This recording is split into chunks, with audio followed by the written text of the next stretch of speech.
Išėjimo knyga, 36 skyrius.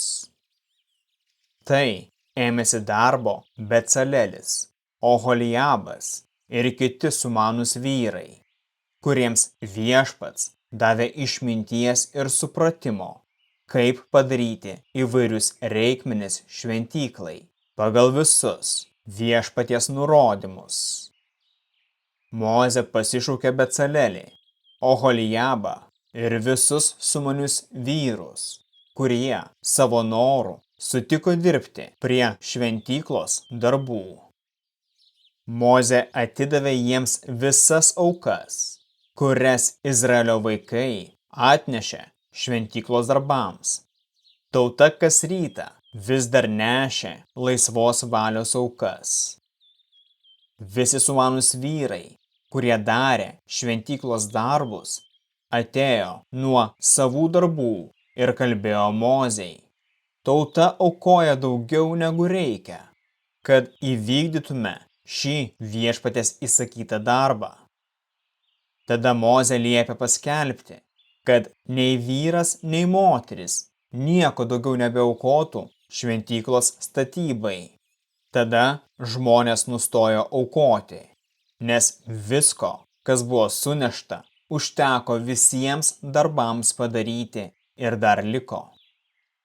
Sumanūs vyrai, kurie darė palapinę, padarė iš plonos, suktų siūlų drobės ir mėlynų, raudonų ir violetinių siūlų 10 uždangalų su išsiuvinėtais cherubų vaizdais.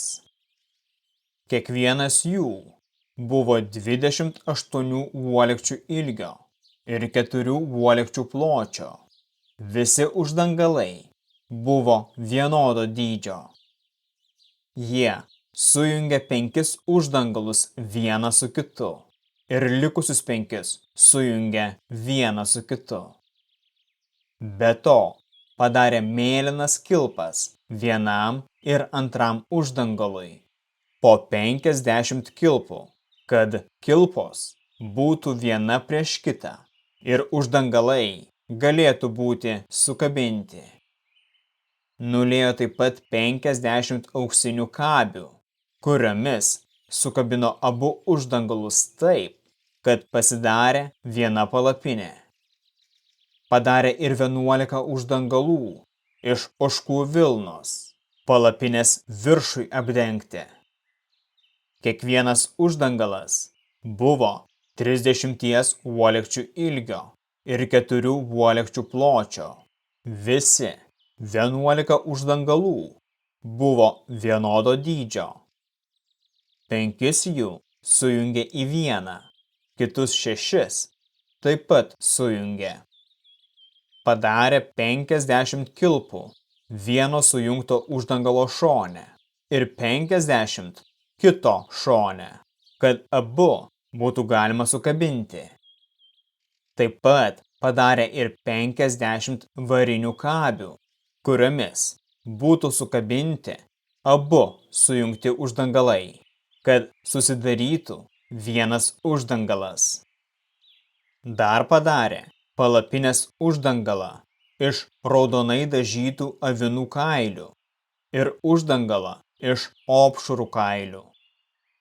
Iš akacijos medžio padarė lentas palapiniai, kad jas būtų galima pastatyti. Kiekviena lenta buvo 10 uolekčių ilgio ir 1,5 uolektės pločio. Jos turėjo po 2 išsikišimus, kad vieną lentą su kita būtų galima sukabinti. Taip buvo padarytos visos palapinės lentos. Ir padarė lentas palapiniai, 20 lentų šonui atgręžtam į pietus, su 40 sidabrinių pakojų. Kiekviena lenta turėjo po 2 pakojus savo apačioje. Taip pat į šiaurę atgręžtam šonui buvo padaryta 20 lentų su 40 sidabrinių pakojų, po 2 pakojus kiekvienai lentai. Palapinės šonui atgręžtam į vakarus padarė 6 lentas ir 2 lentas palapinės kampams iš abiejų pusių.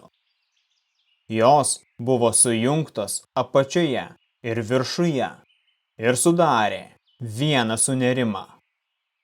Taip jis padarė abiejuose kampuose. Ir buvo iš viso 8 lentos ir 16 sidabrinių pakojų, po 2 pakojus kiekvienai lentai. Ir padarė užkaiščius iš akacijos medžio, 5 užkaiščius vienos palapinės pusės lentoms, 5 užkaiščius kitos palapinės pusės lentoms ir 5 užkaiščius palapinės galui vakarų pusėje. Ir padarė vidinį užkaištį, kuris eitų per lentas nuo vieno galo iki kito. Aptraukė lentas auksu, nuliejo auksinės grandis, nuliejo auksinės grandis užkaiščiams ir užkaiščius aptraukė auksu. Padarė uždangą iš mėlynų, raudonų, violetinių siūlų ir plonos suktų siūlų drobės, ir ant jos išsiuvinėjo cherubus. Jai pakabinti padarė 4 stulpus iš akacijos medžio, aptrauktus auksu, su auksiniais kabliais ir sidabriniais pakojais. Palapinės įėjimui padarė užuolaidą iš mėlynų, raudonų, violetinių siūlų ir plonos suktų siūlų drobės, visa išsiuvinėta, ir 5 stulpus su jų kabliais. Jų pagrindus ir skersinius aptraukė auksu, bet jų 5 pakojai buvo variniai.